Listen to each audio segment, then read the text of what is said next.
നാരായണം. നാവിൽ നിന്നാമം നെഞ്ചിൽ നിൻ രൂപം നാരായണ ഹരേ നാരായണ. നാരായണം ഭജേ നാരായണം. നാവിൽ നിന്നാമം നെഞ്ചിൽ നിൻ രൂപം നാരായണ ഹരേ നാരായണ.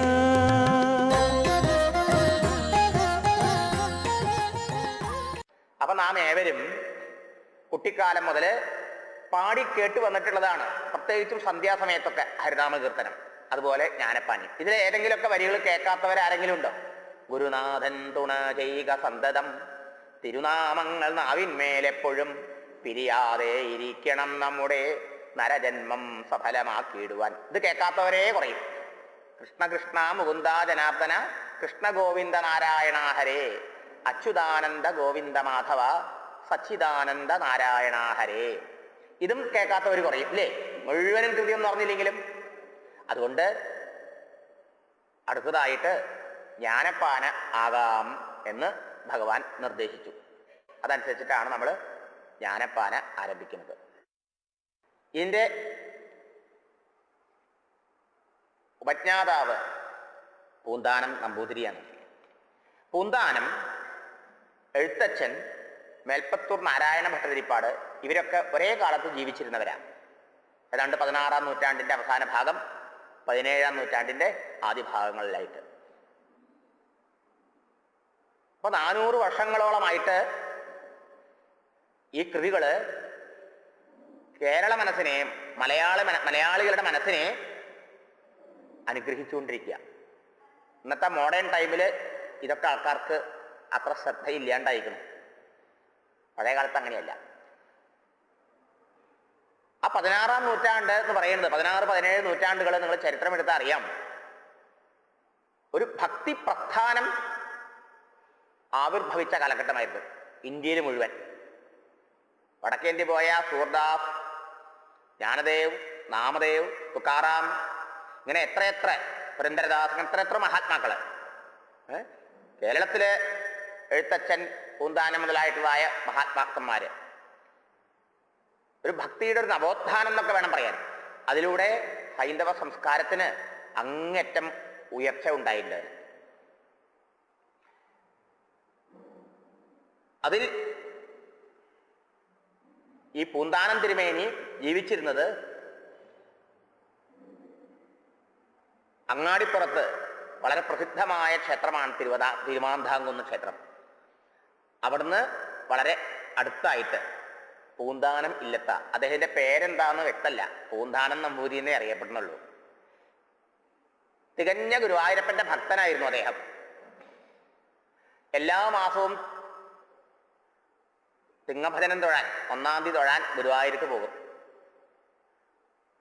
ഇന്നത്തെ മാതിരി വാഹനം ഇല്ലല്ലോ, അന്ന് കാൽനടയായിട്ടാ പോവുക. അങ്ങനെ ഒരിക്കൽ അദ്ദേഹം പോണ സമയത്ത്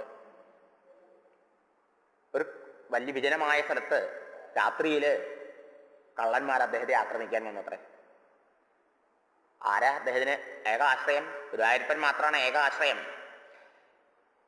ഗുരുവായൂരപ്പനെ വിളിച്ച് കരഞ്ഞു അദ്ദേഹം. ഗുരുവായൂരപ്പനോട് പ്രാർത്ഥിച്ചു, ഭഗവാനെ, ദ്രൗപദി അന്ന് ആ പാണ്ഡവന്മാരുടെ സദസ്സിൽ ആപത്തിൽപ്പെട്ട സമയത്ത് ആ ദ്രൗപദി വിളിച്ചപ്പോഴേക്കും ഭഗവാൻ ഓടി വന്നില്ലേ? യാത്വരാ ദ്രൗപദി ത്രാണേ. ആ ദ്രൗപദിയെ രക്ഷിക്കാൻ അവിടുന്ന് കാണിച്ച ആ വ്യഗ്രത, സാത്വരാ കാകദാഹരെ, എന്നെ രക്ഷിക്കാൻ എൻ്റെ കാര്യത്തിൽ എന്താ ഗുരുവായൂരപ്പ കാണാത്തത്?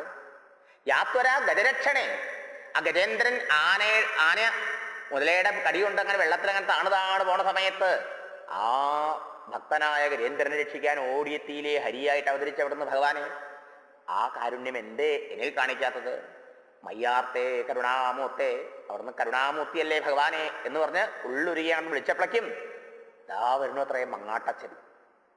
സാമൂതിരി രാജാവിൻ്റെ മന്ത്രിയായ മങ്ങാട്ടച്ഛൻ കുതിരപ്പുറത്ത് വന്നു.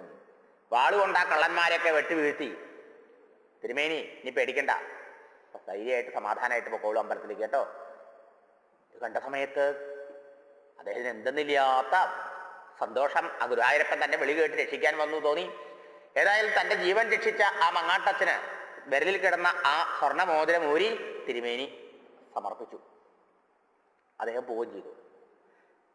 ഗുരുവായൂരെത്തി രാവിലെ കുളിയൊക്കെ കഴിഞ്ഞ് ക്ഷേത്രത്തിൽ ദർശിക്കാൻ വന്ന സമയത്ത് അന്ന് ഇന്നത്തെ മാതിരിയുള്ള തിരക്കൊന്നും ഗുരുവായൂരില്ലേ, വളരെ കുറച്ച് ആൾക്കാരേ ഉള്ളൂ. മേശാന്തി അദ്ദേഹത്തിന് പൂവും പ്രസാദവും കൊടുക്കുന്ന കൂട്ടത്തില് ഒരു മോതിരവും നോക്കുമ്പോൾ തലേദിവസം താൻ മങ്ങാട്ടച്ഛന് തന്നെ രക്ഷിച്ചതിന് കൊടുത്ത മോതിരമാണ്. തിരുമേനി ആശ്ചര്യപ്പെട്ടു പോയി. ഇതെങ്ങനെ അങ്ങനെ കിട്ടി?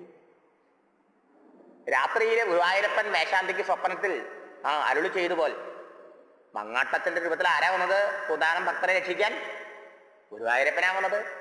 ഗുരുവായൂരപ്പനാണ് അപ്പോൾ ആ മോതിരം കൊടുത്തതല്ലേ.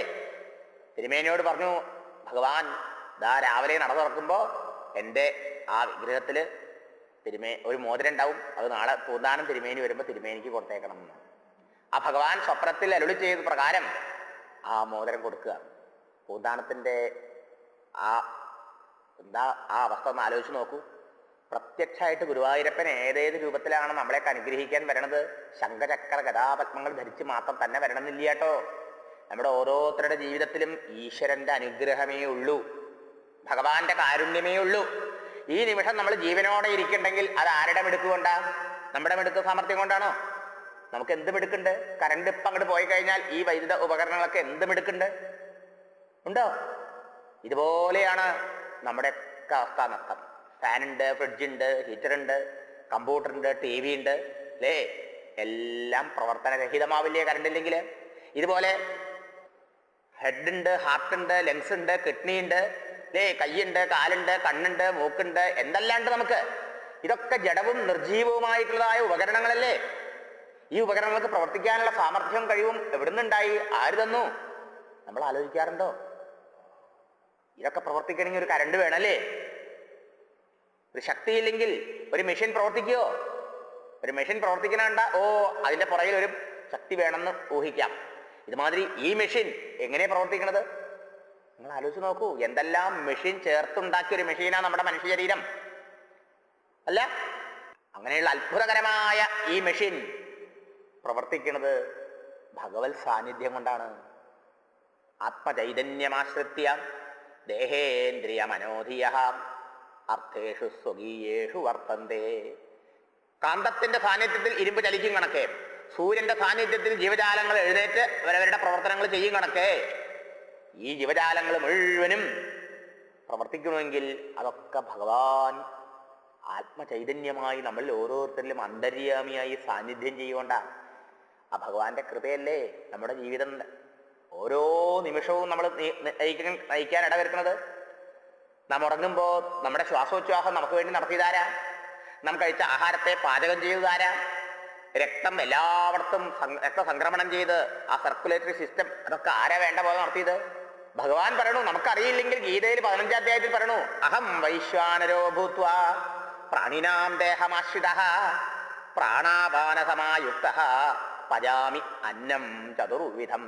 ഞാനാണ് നിങ്ങളുടെ ഉള്ളിൽ ആ ചൈതന്യരൂപേണ സാന്നിധ്യം ചെയ്ത് പ്രാണനെ പ്രവർത്തിപ്പിച്ചുകൊണ്ട് പ്രാണൻ, അപാനൻ, വ്യാനൻ, ഉദാനൻ, സമാനൻ എന്ന 5 വായുവിന്റെ രൂപത്തില് ഈ ശരീരത്തിന്റെ മുഴുവൻ പ്രവർത്തനത്തെ നിയന്ത്രിക്കുന്നത്, കഴിച്ച ആഹാരത്തെ ദഹിപ്പിക്കുന്നത്, മലമൂത്രങ്ങളെ വെള്ളയിലേക്ക് തള്ളുന്നത്, ശ്വാസോച്ഛ്വാസ പ്രക്രിയ നടത്തിക്കൊണ്ടിരിക്കുന്നത്, രക്തചംക്രമണം നടത്തിക്കൊണ്ടിരിക്കുന്നത്. നിങ്ങളുടെ മിടുക്ക് എന്താ അതില്? ഭഗവാൻ അങ്ങോട്ട് പോട്ടെ, എന്താ ഉണ്ടാവുക? ആ ചൈതന്യം അങ്ങോട്ട് പോയാൽ പ്രാണൻ അങ്ങോട്ട് നിന്നൂലേ? അപ്പൊ എന്തായി? ഡോക്ടർമാർ വന്ന് സർട്ടിഫിക്കറ്റ് തരും. ഡോക്ടറുടെ സർട്ടിഫിക്കറ്റ് വേണം. ഡെത്ത് സർട്ടിഫിക്കറ്റ് ഇല്ലെങ്കിൽ വല്ല ആനുകൂല്യങ്ങളൊക്കെ കിട്ടില്ലേ, അല്ലേ? വല്ലതും ചെയ്യാൻ പറ്റുമോ ഡോക്ടർമാർക്ക്? ആലോചിക്കോ? ഭഗവാന്റെ കൃപയല്ലേ ഓരോ നിമിഷവും നമ്മൾ ജയിക്കുന്നത്. ഓരോ ശ്വാസം കിഴപ്പോട്ട് പോകണതും അകത്തേക്ക് വരണതും പുറത്തേക്ക് വരണതും ഭഗവത് കൃപ എന്നർത്ഥം. ഇങ്ങനെ ഓരോ സന്ദർഭത്തിലും നമ്മളെ ഭഗവാൻ അനുഗ്രഹിച്ചുകൊണ്ടല്ലേ ഇരിക്കണത്, അല്ല? നമ്മൾ ഓരോരുത്തരും നമ്മുടെ ജീവിതത്തിലേക്ക് തിരിഞ്ഞു നോക്കൂ. നമ്മുടെ മിടുക്ക് കൊണ്ട്, സാമർഥ്യം കൊണ്ട് എന്ന് നമ്മൾ വെറുതെ അഹങ്കരിക്കുക. ഈശ്വര ഭക്തി ഉണ്ടായാൽ ഭക്തന്മാരൊന്നും എൻ്റെ മിടുക്കും കേമത്തൊന്നും വിചാരിക്കില്ല, ഒക്കെ ഭഗവത് കൃപ, അവിടുത്തെ അനുഗ്രഹം എന്നേ വിചാരിക്കൂ. മനസ്സിലായോ? ചില ആൾക്കാർ പറയും, ഇന്നലെ എന്തൊരു ആക്സിഡന്റ് ആയിരുന്നു, ഭാഗ്യം കൊണ്ട് രക്ഷപ്പെട്ടു. നല്ല പെടയുടങ്ങണം. ഭാഗ്യം? എന്ത് ഭാഗ്യം? ഈശ്വരാനുഗ്രഹം കൊണ്ടെന്ന് പറയാൻ അവന്റെ അഹന്ത സമ്മതിക്കണില്ലേ? അത് തന്നെ. ദുരഭിമാനം സമ്മതിക്കണില്ലേ? അത് തന്നെ അല്ലേ? ഭക്തൻ എങ്ങനെ കാണാം? ഭാഗ്യം കൊണ്ട് രക്ഷപ്പെട്ടു. നല്ല ഭാഗ്യമൊന്നുമില്ല, ഭഗവാന്റെ അനുഗ്രഹം കൊണ്ട് രക്ഷപ്പെട്ടു. അങ്ങനെ എടുക്കണമെങ്കിൽ ഭക്തി വേണ്ടേ? ഭക്തിയില്ലെങ്കിൽ അങ്ങനൊന്നും പറയാൻ തോന്നില്ല, എടുക്കാൻ തോന്നില്ല. ഓരോ അനുഭവങ്ങളുടെ പുറകിലും ആ അദൃശ്യ ഹസ്തങ്ങൾ പ്രവർത്തിക്കുന്നതിനെ നാം കാണുമ്പോഴാണ് മക്കളെ, സജ്ജനങ്ങളെ, നമുക്ക് ആ ഈശ്വരനോട് കൂടുതൽ കൂടുതൽ അടുപ്പുണ്ടാവുക. ഭഗവാനാണ് നമ്മുടെ സർവസ്വം. നമ്മുടെ അച്ഛൻ, അമ്മ, ബന്ധു, സുഹൃത്ത്, അന്തര്യാമി, ആത്മാ, ഗുരു, ഇഷ്ടൻ, ബന്ധു, സഖ. വേറെ ആരുമില്ല നമുക്ക് കേട്ടോ. ഇനി അച്ഛനിലും അമ്മയിലും ബന്ധുവിലും സുഹൃത്തുക്കളിലും ഒക്കെ അന്തര്യാമിയായ ഭഗവാൻ ഇല്ലെങ്കിൽ അവർക്ക് ജീവനുണ്ടോ? അവർക്ക് നമ്മളെ സ്നേഹിക്കാനും സേവിക്കാനും ആവുമോ? അപ്പൊ ശരിക്കും ഭഗവാൻ തന്നെയല്ലേ എല്ലാവരുടെയും എല്ലാമായിരിക്കുന്നത്? ഇങ്ങനെ ഭഗവാനെ കൂടുതൽ കൂടുതൽ കൂടുതൽ അടുത്തറിയൂ. ആ ഭഗവാനാണ് നമ്മുടെ സർവസ്വം. ആ ഭഗവാനെ ഭരിക്കേണ്ടതാണ് നമ്മുടെ മുഖ്യ കടമ, കർത്തവ്യം. അത് നേരില്ല എന്ന് പറയാൻ പാടില്ല. അതായോ ആ ഭഗവാന്റെ സ്മരണയോടെ, നിരന്തര ഹരിസ്മരണയോടെ വേണം നാം നമ്മുടെ ഓരോ നിമിഷവും ധന്യമാക്കി നയിക്കേണ്ടത് എന്നാണ്. പൂന്താനം തിരുമേനിക്ക് മാത്രമല്ല അനുഭവങ്ങൾ കേട്ടോ, നമുക്കൊക്കെ എത്ര അനുഭവങ്ങളുണ്ട്. വലിയ വലിയ ആൾക്കാരുടെ അനുഭവങ്ങളാണ് ലോകത്തിൽ പ്രസിദ്ധമാവുക. സാധാരണക്കാർക്കും ഇങ്ങനെ എത്രയോ അനുഭവങ്ങൾ പറയാനുണ്ടാവില്ലേ? അതൊക്കെ അത്ര പ്രസിദ്ധമായി തീരില്ല എന്ന് മാത്രമേ ഉള്ളൂ. ഇങ്ങനൊരു അനുഭവം പറഞ്ഞെന്ന് മാത്രം. വാസ്തവത്തിൽ ഈ തിരുമേനി അത്രയും വലിയ ഗുരുവായൂരപ്പ ഭക്തനായി തന്നെ അദ്ദേഹത്തിന്റെ ജീവിതത്തിൽ സംഭവിച്ച ഒരു ദുരന്തമാണ്. വേളി കഴിഞ്ഞു, വളരെ കാലത്തിന് മക്കളുണ്ടായില്ല. അങ്ങനെ വളരെ കാലം മക്കളില്ലാതിരുന്ന ഒരു ഉണ്ണി ഉണ്ടായി. അങ്ങനെ ഉണ്ണി ജനിച്ചു. ആ ഉണ്ണിയുടെ ചോറൂണ് നിശ്ചയിച്ചു. ആ ചോറൂൺ ദിവസം ആ കുട്ടി മരിക്കാനിടയായി. എല്ലാ ബന്ധുജനങ്ങളൊക്കെ ഒത്തുകൂടി ആ കുട്ടി മരിച്ച എന്ത് സങ്കടം ഉണ്ടാവൂലേ? നമ്മളൊക്കെയാന്ന് വിചാരിച്ചട്ടെ, അന്ന് അവസാനിപ്പിക്കില്ലേ ഗുരുവായൂർക്ക് പോക്ക്? ഗുരുവായൂർക്ക് പോക്കല്ല, അടുത്തുള്ള ക്ഷേത്രത്തിൽ പോലും വേണ്ടാന്ന് വെച്ചു. നാരായണി എടുത്ത് പറമ്പിലേക്ക് തൂക്കിയെറിയും. ഇനി എന്റെ നാരായണീയം നീ വിളക്കെന്റെ വീട്ടിൽ വെക്കാൻ പാടില്ല പറയും അല്ലേ? നാരായണൻ ജനിക്കില്ല, ഭാഗവതവും വേണ്ട, നാരായണീയം വേണ്ട, സഹസ്രനാമം വേണ്ട. ഇത്രയൊക്കെ ഭഗവാനെ ഭയച്ചിട്ട് കണ്ടില്ലേ? ഇങ്ങനെയല്ലേ നമ്മുടെ സോക്കോൾഡ് ഭക്തി? ഇങ്ങനെയാണ്. നമ്മുടെ നാട്ടിൻപുറത്തൊക്കെ ഇങ്ങനത്തെ ഭക്തന്മാരെ ധാരാളം കാണാനും കേൾക്കാനും കഴിയും. പരിചയം ഉണ്ടാവില്ലേ?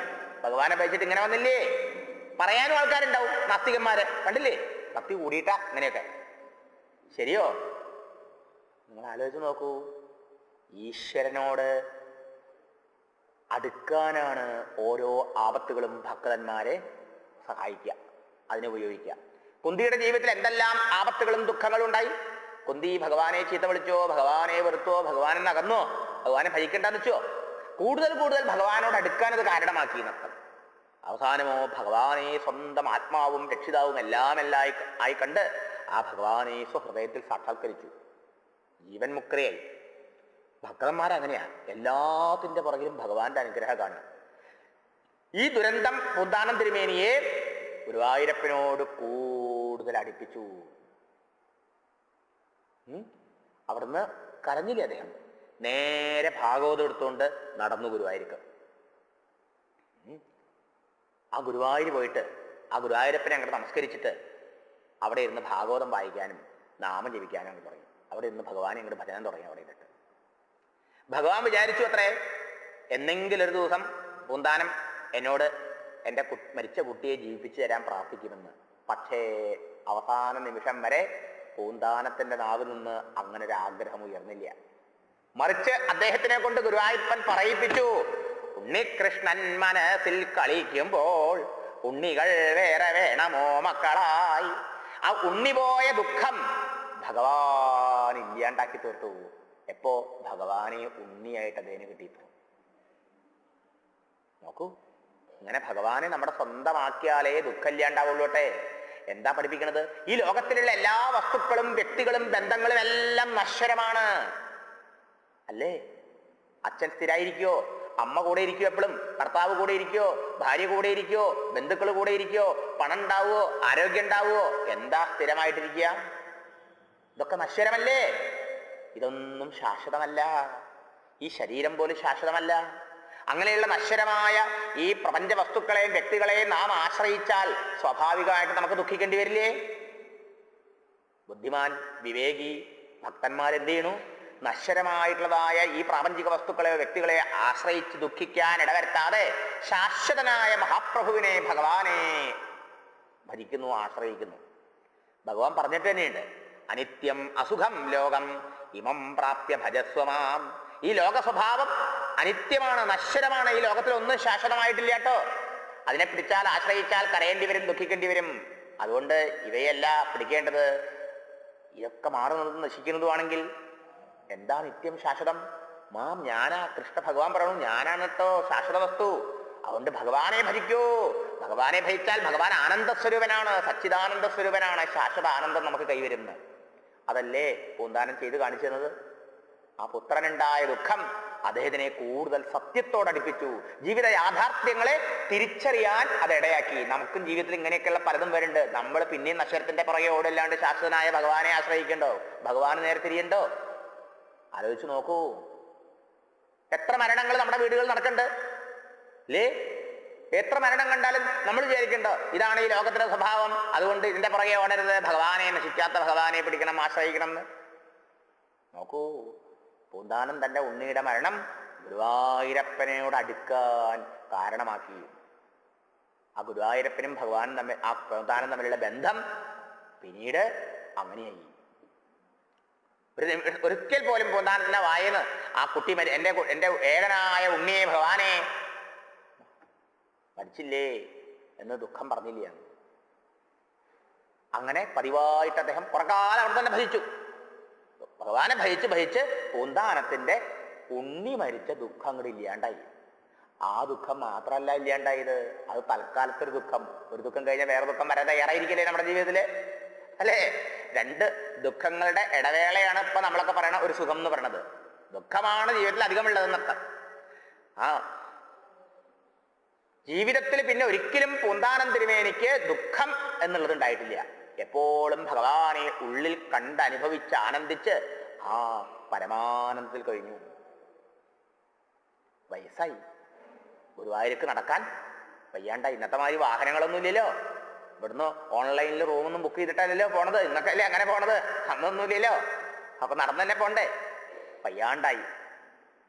അവസാനത്തെ ദർശനം, ഗുരുവായൂരപ്പനെ നമസ്കരിച്ച് അങ്ങോട്ട് എഴുന്നേറ്റപ്പോ കണ്ണുകൾ അങ്ങോട്ട് നിറഞ്ഞു, വേറനണിഞ്ഞു. അതെന്താ? ഈ പ്രായാധിക്യം കൊണ്ട് ഭഗവാനെ ഇനി എനിക്ക് അടുത്ത മാസം അവിടത്തെ വന്ന് കാണാനാവില്ലല്ലോ എന്നുള്ളൊരു വിചാരം അത് ഉള്ളിൽ തട്ടി. തിരിച്ചു നടന്നു. കുറച്ചങ്ങോട്ട് നടന്നപ്പോഴേ ഇതാ കേൾക്കാൻ പുറകിലൊരു കാൽച്ചിലമ്പലി. ഇതാഴെ കാൽച്ചിലമ്പലി. തിരിഞ്ഞു നോക്കുമ്പോണ്ട് ആ ഉണ്ണികൃഷ്ണൻ, ഭഗവാൻ ഉണ്ണികൃഷ്ണന്റെ രൂപത്തിലേ രാവിലെ ആ പീൽത്തിരുമുടിയൊക്കെ കെട്ടിവെച്ച് ആ നല്ല ഒരു കടുക്കണൊക്കെ അണിഞ്ഞ് ഒരു പച്ചക്കല്ല് വെച്ച ആ മരതക മാലയൊക്കെ ചാർത്തി ആ ഒരു പൊന്നരിഞ്ഞാണും ഒരു പട്ടുകോണൊക്കെ എടുത്തിട്ട് ഒരു കയ്യില് ആ വേണുവും മുരളികയും ഒരു കയ്യിൽ എണ്ണയൊക്കെ പിടിച്ചുകൊണ്ട് നിൽക്കണം ആ ഉണ്ണികൃഷ്ണല്ലേ. ആ ഉണ്ണികൃഷ്ണൻ പുറകിൽ എന്ത് തിരിഞ്ഞു നോക്കി. ആ നോക്കുമ്പോണ്ട് ആ ഉണ്ണിയുടെ കണ്ണും നിറഞ്ഞേക്കണു. ഭക്തന്റെ ദുഃഖം ഭഗവാന്റെയും കൂടി ദുഃഖാണേ. ആ ഭക്തന്റെ പ്രാർത്ഥന ഭഗവാൻ കേട്ടു. ഓടി വന്നു, ഭഗവാനെ കെട്ടിപ്പിടിച്ചു. എന്താ ഭഗവാനെ?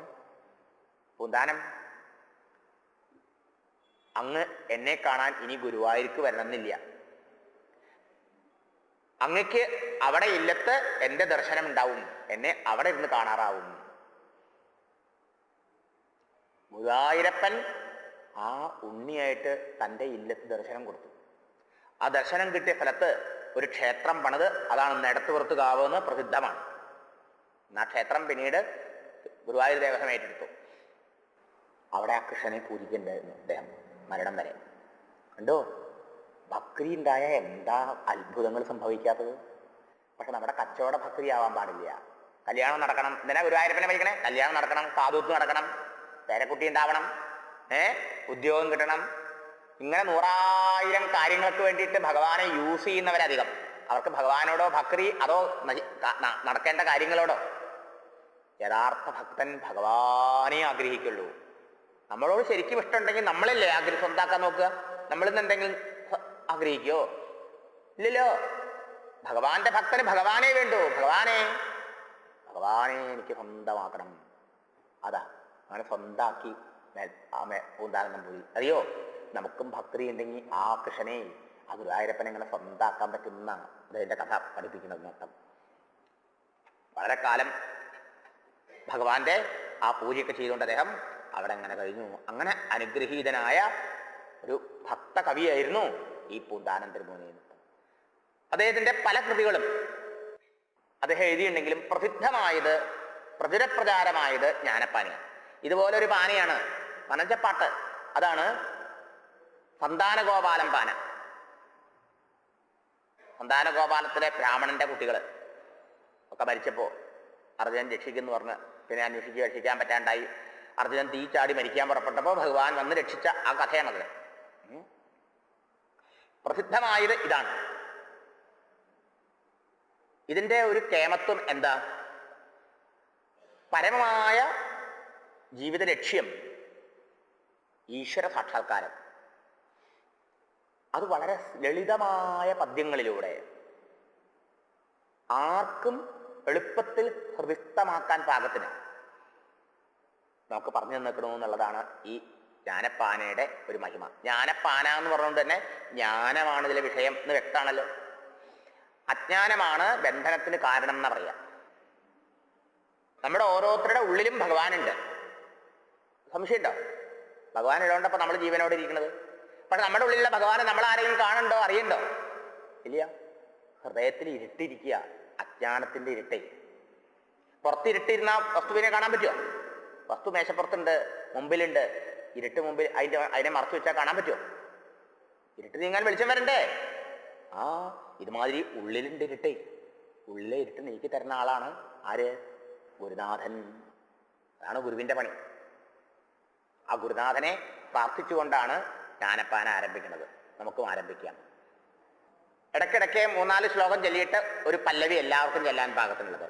അതോടുകൂടിയിട്ടാണ് കൃഷ്ണ കൃഷ്ണ മുകുന്ദ ജനാർദ്ദന കൃഷ്ണ ഗോവിന്ദ നാരായണ ഹരേ അച്യുതാനന്ദ ഗോവിന്ദ മാധവ സച്ചിദാനന്ദ നാരായണ ഹരേ. ഇത് കേവലം ഭഗവാന്റെ കുറെ നാമങ്ങളാണ്. കൃഷ്ണ, മുകുന്ദ, ജനാർദ്ദന, നാരായണ, ഹരേ, സച്ചിദാനന്ദ. ഭഗവാന്റെ നാമം. ഈശ്വരഭക്തി ഉണ്ടാവാനുള്ള എളുപ്പം ആയ അനുഷ്ഠാനം എന്താ? ഭഗവൻ നാമജപമാണ്. അതേ സമയത്ത് ഈ ഓരോ പദങ്ങളും ആ ഭഗവാന്റെ മാഹാത്മ്യത്തെയും മഹിമയെയും സൂചിപ്പിക്കുന്നതുമാണ്. കൃഷ്ണ, കൃഷ്ണ എന്ന വാക്കിന് എന്താ? ശ്രീകൃഷ്ണ ഭഗവാൻ, ദേവകീപുത്രനായി അവതരിച്ച ശ്രീകൃഷ്ണ ഭഗവാൻ. യശോദയുടെയും നന്ദബാബയുടെയും വളർത്തുപുത്രനായ നന്ദബാബയുടെ ആ വാത്സല്യഭാജനമായ ആ ഉണ്ണികൃഷ്ണൻ. കൃഷ്ണൻ എന്ന വാക്കിന് ഒരർത്ഥം അങ്ങനെയാണ്. മറ്റൊരർത്ഥം എന്താ? ഗർഗൻ പേരിട്ടപ്പോൾ പറഞ്ഞത്, ഈ കുട്ടിക്ക് ഇതിനു മുമ്പ് പലപ്പോഴും ജനിച്ചിട്ടുണ്ടായിരുന്നു. മുമ്പൊരിക്കൽ ചുവപ്പ് നിറായിരുന്നു, പിന്നെ ഒരിക്കൽ വെളുപ്പ് നിറായിരുന്നു, ഇപ്പൊ കറുപ്പ് നിറ. അതുകൊണ്ട് കൃഷ്ണൻ എന്നുള്ള പേര് നല്ലോണം യോജിക്കുന്നു. കർത്തോൻ കൃഷ്ണൻ, കറമ്പൻ കൃഷ്ണൻ.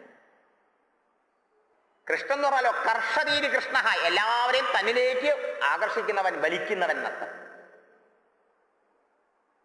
കൃഷ്ണന്റെ ജീവിത കാലത്ത് കൃഷ്ണനുമായി ബന്ധപ്പെട്ടവരുടെ മുഴുവൻ ഹൃദയത്തെ, മനസ്സിനെ കൃഷ്ണൻ തന്നിലേക്ക് ആകർഷിച്ചു. ഇല്ലേ? ശരിയോ? തന്നെ ഭയപ്പെട്ടിട്ട് കംസനും, ശേഷിപ്പെട്ടിട്ട് ശിവാലിനും, സ്നേഹിച്ചിട്ട് ഗോപികളും, അങ്ങനെ ഏതെല്ലാം ഭക്തന്മാരാ കൃഷ്ണനിൽ ആകൃഷ്ടരായിട്ട് കൃഷ്ണനോട് ചേർന്ന് മുക്തരായത്? ആകർഷിക്കുന്നവനാണ്. എല്ലാവരുടെയും മനസ്സിനെ തന്നിലേക്ക് ആകർഷിക്കും. കൃഷ്ണൻ പിറന്ന സമയത്ത് കൃഷ്ണനെ കാണാൻ വന്നവരാരും കൃഷ്ണന്റെ ആ ഉണ്ണിയുടെ മുഖത്തുനിന്ന് കണ്ണെടുക്കണേലിയ. ജഗത് അസഹർഷിത്വം വാ. അവനെ സ്നേഹിക്കുന്നവരുടെ എല്ലാ പാപത്തെയും, അജ്ഞാനത്തെയും, ബന്ധനത്തെയും, ദുഃഖത്തെയും, ആ കർമ്മവാസനകളെയും അവൻ നശിപ്പിക്കും. അതുകൊണ്ടും കൃഷ്ണന. മറ്റൊരർത്ഥം എന്താ? മേൽപ്പത്തൂർ മറ്റേരിപ്പാട് കൃഷ്ണ എന്ന വാക്കിനർത്ഥം പറഞ്ഞിട്ടുണ്ട്. കൃഷിധാതു നകാരാഭ്യാം സത്ത ആനന്ദാത്മകതാം കിലാം. കൃഷ്ണൻ എന്ന് പേരിട്ടപ്പോ പറഞ്ഞു, അതിന് കൃഷിധാതുവിന് സത്ത്, ഉണ്മ, എല്ലാത്തിനും ഉള്ളതാക്കി നിലനിർത്തുന്ന നിലനിൽപ്പ്, എക്സിസ്റ്റൻസ് പ്രിൻസിപ്പിൾ എന്നർത്ഥം. ഭഗവാൻ സച്ചിദാനന്ദനാണല്ലോ. സച്ചിദാനന്ദത്തിൽ സത്ത് എന്നർത്ഥം. പിന്നെ നാ വാക്കിന് ആനന്ദം. അങ്ങനെയാണെങ്കിലോ ശാശ്വതമായ നിലനിൽപ്പും ശാശ്വതമായ ആനന്ദവും ആരുടെ സ്വരൂപമോ അവനാണ് കൃഷ്ണൻ എന്ന് പറഞ്ഞാലോ ശാശ്വത വസ്തു ശാശ്വത ആനന്ദ സ്വരൂപൻ ഇതാണ് കൃഷ്ണൻ. അപ്പോ ആദ്യം തുടക്കത്തിൽ നമുക്ക് കൃഷ്ണ എന്ന് പറയുമ്പോൾ ഇത്രയൊന്നും തോന്നിയില്ലെങ്കിലും കൃഷ്ണ കൃഷ്ണ കൃഷ്ണ കൃഷ്ണ എന്നിങ്ങനെ നാമം ജപിച്ച കൃഷ്ണന്റെ രൂപത്തെ ഭജിച്ചുകൊണ്ട് അങ്ങനെ സേവിക്കുന്ന ആ ഭക്തന് ആത്യന്തികമായി കൃഷ്ണൻ ഉണ്ടാക്കി കൊടുക്കുന്ന അനുഭൂതി ശാശ്വതാനന്ദമാണ്. ഉദാഹരണത്തിന് ഉണ്ടാക്കി കൊടുത്തില്ലേ ഈ ഗ്രന്ഥകർത്താവിന്? നമുക്കൊക്കെ ശാശ്വതാനന്ദല്ലേ ജീവിതത്തിൽ വേണ്ടത്? നോക്കണം, കൃഷ്ണ എന്ന വാക്കിൽ ആരംഭിക്കുമ്പോൾ തന്നെ ജീവിത ലക്ഷ്യം എന്തെന്ന് പറഞ്ഞു തന്നു കഴിഞ്ഞോ? നമ്മുടെ ഓരോരുത്തരുടെയും ജീവിതത്തിൽ നമ്മൾ എന്താ അന്വേഷിക്കണത്? എന്താ അന്വേഷിക്കണം? എനിക്ക് കുറെ കാശുണ്ടാക്കണം, എനിക്ക് നല്ല വീട് വെക്കണം, എനിക്ക് നല്ല കാറ് വാങ്ങണം, എനിക്ക് കല്യാണം കഴിക്കണം, പിള്ളേരുണ്ടാവണം, അവരെ വളർത്തണം, അവരെ പഠിപ്പിക്കണം, അവരെയൊക്കെ കല്യാണം കഴിച്ചു കൊടുക്കണം, അവർക്കൊക്കെ ഫ്ലാറ്റുകൾ ഉണ്ടാവണം, അവർക്കൊക്കെ നല്ല നിലയാവണം. ഇത് മതിയോ? എന്നിട്ട് നിങ്ങൾക്ക് എന്താ? ഇങ്ങനെയൊക്കെ ആയാൽ എന്താ? ഇങ്ങനെ ആയില്ലെങ്കിലോ? അങ്ങനെയൊക്കെ ആയാൽ ഇങ്ങനെയൊക്കെയാണ് എൻ്റെ സങ്കല്പം, അങ്ങനെയൊക്കെ ആയാൽ എനിക്ക് സുഖം അല്ലേ? ശരിയല്ലേ? അങ്ങനെയൊന്നും ആയില്ലെങ്കിലോ? മറിച്ചായാലോ എനിക്ക് സങ്കടം ദുഃഖം. ശരിയോ? അപ്പൊ പണം ഉണ്ടാവണതും കാറ് വാങ്ങണതും ഇതൊക്കെ ഉണ്ടാവണം എന്തിനു വേണ്ടിയാ? അവനവന് സുഖാവാൻ വേണ്ടിയാ. ശരിയല്ലയോ? ഇതൊക്കെ ഉണ്ടായിട്ട് അവനവന് സുഖമല്ല ദുഃഖമാണെങ്കിൽ കാര്യമുണ്ടോ? ആലോചിച്ച് നോക്കൂ. കുട്ടികളാവട്ടെ, വലിയവനാവട്ടെ, പഠിച്ചവനാവട്ടെ, പഠിക്കാത്തവനാവട്ടെ, ധനികനാവട്ടെ, ദരിദ്രനാവട്ടെ, ഇന്ത്യക്കാരനാവട്ടെ, ഫോറിനറാവട്ടെ, ഏത് പ്രത്യയശാസ്ത്രത്തിൽ വിശ്വസിക്കുന്നവരാവട്ടെ, ഈശ്വരഭക്തനാവട്ടെ, നാസ്തികനാവട്ടെ, ആരെങ്കിലും ഈ ലോകത്തിൽ ദുഃഖം ആഗ്രഹിക്കുന്നുണ്ടോ? ഭക്തന്മാരെ ഉണ്ടോ? ദുഃഖമില്ലാണ്ടാക്കണം, ദുഃഖമില്ലാണ്ടാക്കണം എന്നെല്ലാവരും ആഗ്രഹിക്കുന്നു. പക്ഷെ ദുഃഖം പോണില്ല. സുഖം ഉണ്ടാവണം, ശാശ്വത സുഖ സമാധാനങ്ങൾ വേണം, ശാശ്വത ശാന്തി വേണം എന്ന് എല്ലാവരും ആഗ്രഹിക്കുന്നു. അത് കിട്ടണമില്ല. ശരിയോ? ശാശ്വത ശാന്തിയും സുഖവും സമാധാനവും നമുക്ക് ഭഗവാനിൽ നിന്ന് മാത്രമേ കിട്ടുള്ളൂ. ആ ഭഗവാൻ നമുക്ക് ഓരോരുത്തർക്കും കിട്ടിയ വസ്തുവാ, കിട്ടേണ്ട വസ്തു അല്ല എന്നാ പ്രഹ്ലാദൻ പറയാം. ഭഗവാനെ കിട്ടണ്ട അത്രേ. അങ്ങനെയാണ് ഈ ശാശ്വത സുഖവും സമാധാനവും ശാന്തിയും വെളിയിൽ നിന്ന് കിട്ടണ്ട? വേണ്ട. എന്താ കാരണം? കിട്ടിയ വസ്തുവാ. ആത്മത്വാൽ സർവഭൂതാനാം സിദ്ധത്വാദിഹ സർവതഃ എന്ന് പ്രഹ്ലാദൻ പറയാണ്. തൻ്റെ 5 വയസ്സുള്ള കുട്ടികൾക്ക് പ്രഹ്ലാദൻ കൊടുക്കുന്ന ഉപദേശമാണ്. നമുക്ക് 50 വയസ്സായാലും മണ്ടയ്ക്ക് കയറുന്നില്ല. എന്ത് ചെയ്യാനാ? ചിന്തിച്ചു നോക്കൂ. ആത്മത്വാൽ സർവഭൂതാനം 5 വയസ്സുള്ള ഉണ്ണി പ്രഹ്ലാദന പറയണേ. ഭഗവാൻ നമ്മുടെയൊക്കെ ആത്മാവായതുകൊണ്ട് ഭഗവാനെ കിട്ടിക്കഴിഞ്ഞു. ശരിയോ? ആത്മാവില്ലെങ്കിലോ ഈ ശരീരം